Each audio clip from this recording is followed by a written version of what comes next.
So అలా నేను tech మహీంద్రాలో place అయిపోయి 3 years వర్క్ చేశాను. సో దెన్ ఆఫ్టర్ సిటిఎస్కి మూవ్ అయిపోయాను. ఇప్పుడు సిటిఎస్లో 1 year అవుతుంది. So Chandana is in CTS CTS. 4 years Tech Cognizant. completed. Okay. With 4 years experience. Yeah, with 4 years experience. Starting. Not marriage అవ్వలేదు ఇప్పుడు. అదే. ఇప్పుడు ఈమె మోస్ట్ ఎలిజిబుల్ బ్యాచులర్.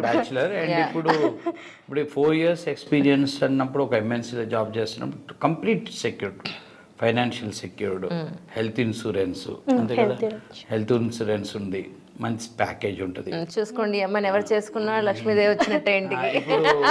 అంటే ఇప్పుడు ఈ అమ్మాయి ఇప్పుడు ఎవరి మీద డిపెండ్ అవ్వాల్సిన అవసరం లేదు. మ్యారేజ్ అయిన తర్వాత అదే మెయిన్ ఇది కావాలి, ఇది ఉంటే చాలు అమ్మాయిలకి. ఇది ఉండాలని నేను బలంగా చెప్తున్నా అందరికీ వీలైనంత వరకు. ఒక అమ్మాయికి బీటెక్